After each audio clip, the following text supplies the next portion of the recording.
Aujourd'hui, je voulais te partager ma première course, un 5 km organisé à l'intérieur même du château de Vincennes par des étudiants de Créteil. J'ai adoré l'idée.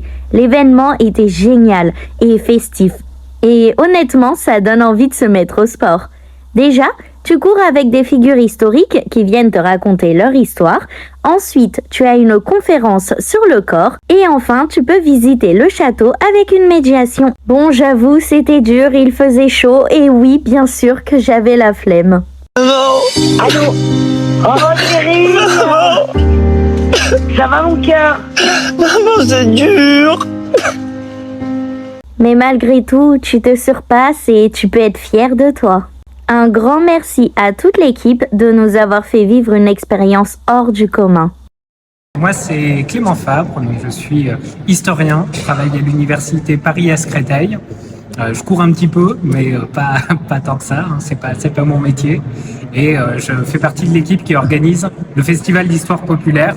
Et c'est dans ce cadre qu'on a organisé le 30 mai 2026 au Château de Vincennes, une course à travers l'histoire. Du coup, moi, c'est Jules Le Breton, je fais partie de l'organisation de la course.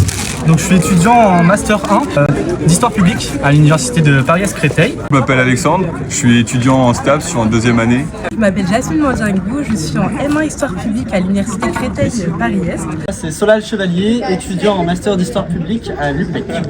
Bonjour, moi c'est Sofiane Guevel, également étudiant en Master d'Histoire publique à l'UPEC. Je suis Fatima, aussi à l'UPEC en Histoire publique. Bonjour, moi c'est Andrew Alexis, je suis en L2 STAPS. Le projet, c'était faire une course pour en fait ressentir notre corps, voir repousser les limites un petit peu du corps. Et c'était faire une course aussi avec, en lien avec l'histoire, proposer une médiation historique. On a organisé une course historique au château de Vincennes. Donc le concept, c'était de faire courir, de venir proposer une course aux gens et ensuite de les mettre de manière un peu immersive avec des banderoles, des pancartes, des grandes affiches qui expliquent l'histoire de la course et surtout des STAPS notamment qui jouaient le rôle de coureurs. Aujourd'hui, j'ai incarné le personnage de Maria Ramirez, qui était une coureuse mexicaine qui a couru un trail de 50 km en sandales comme ça. Et je suis allé voir tout le monde pour essayer de raconter mon histoire. Donc alors, c'est une thématique parce que la course dans les régimes fascistes, c'est quelque chose qui a été très défini par rapport. Je suis plus, on va tomber sur toi.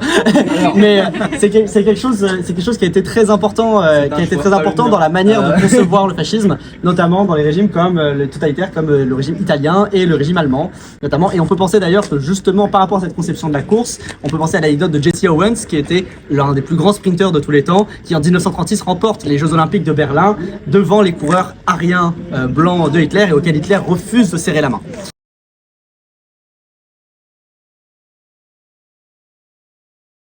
La course pour moi, ça représente un moyen de pouvoir s'exprimer entre guillemets, c'est un moyen de pouvoir se libérer, de pouvoir penser à autre chose. En fait, en courant, on a des objectifs, on peut courir pour des objectifs, on peut courir juste pour le bien-être, on peut courir pour plusieurs aspects et en fait c'est un moyen de vouloir faire ce qu'on veut entre guillemets, je veux dire, enfin on peut courir pour tout et n'importe quoi mais on a toujours une raison. La course, c'est un rapport au corps qui est assez particulier et qui a une histoire très très définie sur la façon dont on court, sur la manière dont culturellement on a accepté la course aussi, parce que c'est pas du tout évident. Aujourd'hui la manière dont on court est pas du tout la même que celle qu'on avait avant. C'est un sujet qui, comme tous les autres, a une histoire, qui, comme tous les autres, est vu différemment selon l'époque, selon la société, même selon le genre ou selon la classe sociale. La course n'est pas vue de la même façon et n'a pas les mêmes pratiques, n'a pas les mêmes codes, n'a pas les mêmes intérêts non plus. Et c'était aussi le but de faire découvrir ça au plus grand public. C'était l'occasion de cette course. Pour nous, courir, c'était important de retransmettre ça par cette course. Et donc, en fait, on en sort avec le fait que courir, en fait, on le fait pour diverses raisons. Ça peut être autant pour s'amuser avec des copains, pour se dépasser, montrer ses capacités sur Strava, par exemple, faire des performances. Mais c'est aussi pour se maintenir en forme, au-delà des performances. Chaque année, c'est le moment de savoir pourquoi vous êtes là. Parce qu'on court toujours pour quelque chose ou pour quelqu'un. Aussi loin que je me souvienne, j'ai toujours aimé le tennis. J'en ai fait pendant 10 ans et bien sûr mon rêve c'était de jouer à Roland-Garros. Du coup, quel plaisir de pouvoir enfin se rendre au stade de Roland-Garros, même si c'est pas pour jouer. Et en plus de ça, c'est gratuit, donc c'est encore mieux. Je sais pas si t'étais au courant parce que moi pas. En fait, tu peux aller au stade de Roland-Garros gratuitement après le tournoi. Donc ça c'est trop bien. Bon, forcément il y a pas les plus grands noms du tennis, mais tu peux quand même voir quelques matchs, te balader dans le stade. Non, en vrai, c'est cool.